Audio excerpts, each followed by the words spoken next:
अनुसूची 5 को आप अच्छी तरह से समझ लें। अनुसूची 5 क्या है? अनुसूची 5 यूं कह देने से काम नहीं चलेगा साथियों। उसके अंदर क्या प्रावधान है कि यहां का जो शासन है, right to self governance and right to ownership,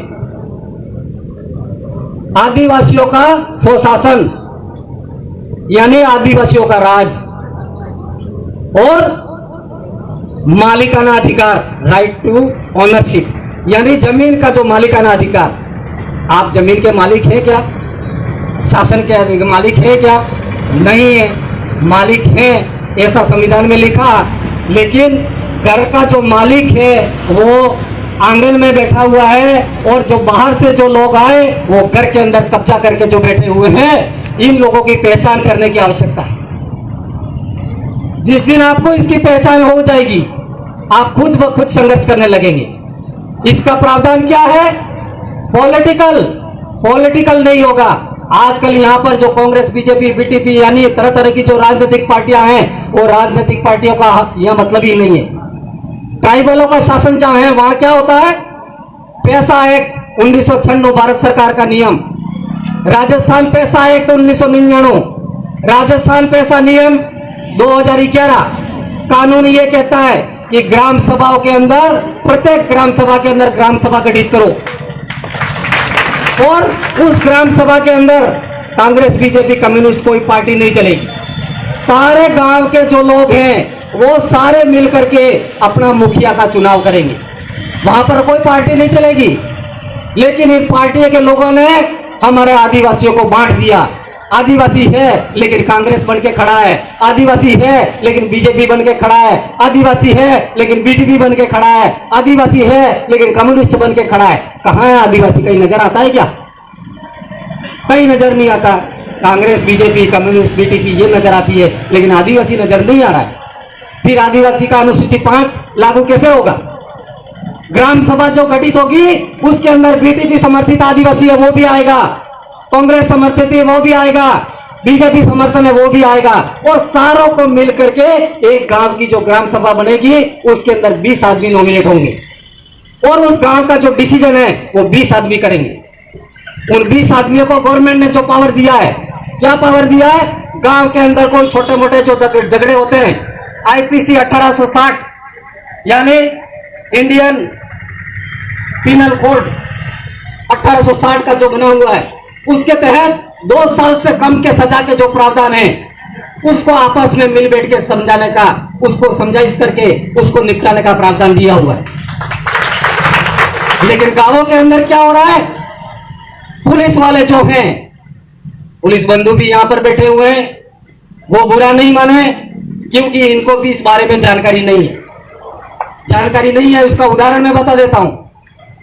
Dungarpur सावला के अंदर जब ऐसा मैटर आया, तहसीलदार साहब, थानेदार साहब, इन सारों को पैसा एक्ट के बारे में जब हमने आरटीआई के तहत सूचना मांगी, इनको जानकारी नहीं मिली।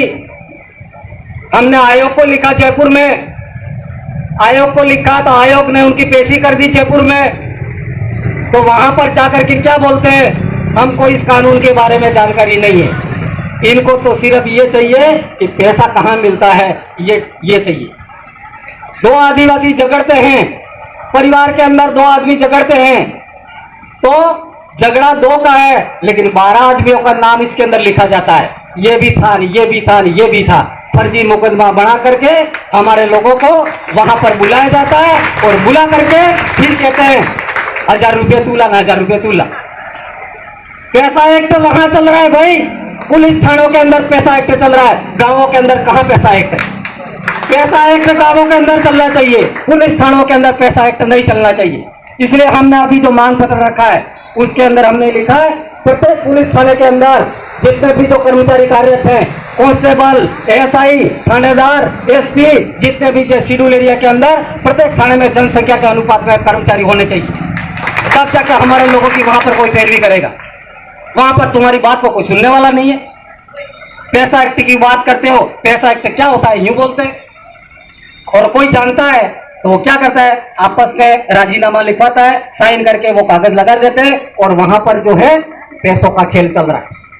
न्याय कहाँ मिल रहा है? कहाँ है पैसा? है 2 साल से कम के सजा के प्रावधान गांव के लोगों को निपटाने का है, वो गांव के लोग कहाँ निपटा रहे हैं? निपटारा तो वहां हो रहा है, तुम लोगों को तो पता ही नहीं है ये।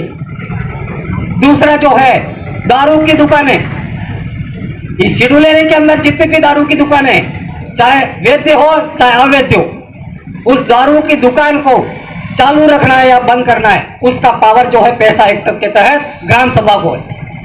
आज कोई ग्राम सभा को पता है दारू की दुकान मेरे को चलानी कि नहीं चलानी है? लाइसेंस देने का अधिकार ग्राम सभा के अध्यक्ष को है। ग्राम सभा के अध्यक्ष को पता ही नहीं है, तो लाइसेंस कौन दे रहा है? लाइसेंस दूसरे दे रहे हैं। हमारे लोग चिल्ला रहे हैं, हमारी महिलाएं चिल्ला रही है दारू बंद करो, दारू बंद करो, लकड़ियां ले लेके रोडों पर घूम रही है। ये मासवाड़ा में बहुत आंदोलन चला दारू बंद करने का। हमने बोला भाई तुम्हारा कानून है, ग्राम सभा गठित कर दो। ग्राम सभा गठित करके जो भी यहाँ पर आबकारी विभाग है, कलेक्टर है, इनको नोटिस दे दो, इस गांव के अंदर दारू की दुकान नहीं चलेगी। गांव के लोग चाहेंगे तो चलेगी, नहीं चाहेंगे तो नहीं चलेगी। लाइसेंस गांव के लोग देंगे, आबकारी विभाग ये लाइसेंस नहीं देगा, वो तो सिर्फ एक कर्मचारी है। गांव के लोग कहेंगे तो आबकारी अधिकारी कानून लागू करेगा, और गांव के लोग मना करेंगे तो आबकारी अधिकारी स्वेच्छा से नहीं लागू कर सकता। पैसा एक्ट के तहत यह प्रावधान दिया है।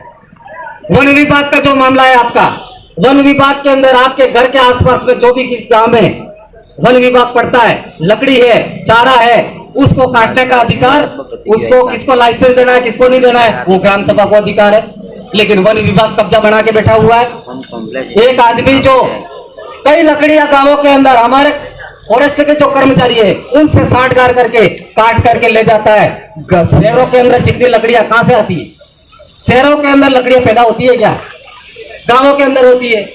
तो गांव के अंदर जो लोग लकड़ियां लाते हैं वो जंगलों से लाते हैं, तो जंगलों के अंदर हजारों लकड़ियां जो ले जाता है उस आदमी को गिरफ्तार नहीं किया जाता, और एक आदमी जो अपनी चारपाई बनाने के लिए लकड़ी काटता है उसको वन विभाग के लोग गिरफ्तार करके ले जाते हैं, मुकदमा बनाते हैं, पेशा करवाते हैं। उस कानून की मैं निंदा करता हूं। यहाँ पर जो यहाँ के लोगों का जो पावर है उसको छीन करके हक और अधिकार जमा के बैठे हुए, ये सारे जो पावर आप लोगों को दे रखे उसके लिए सिर्फ एक ही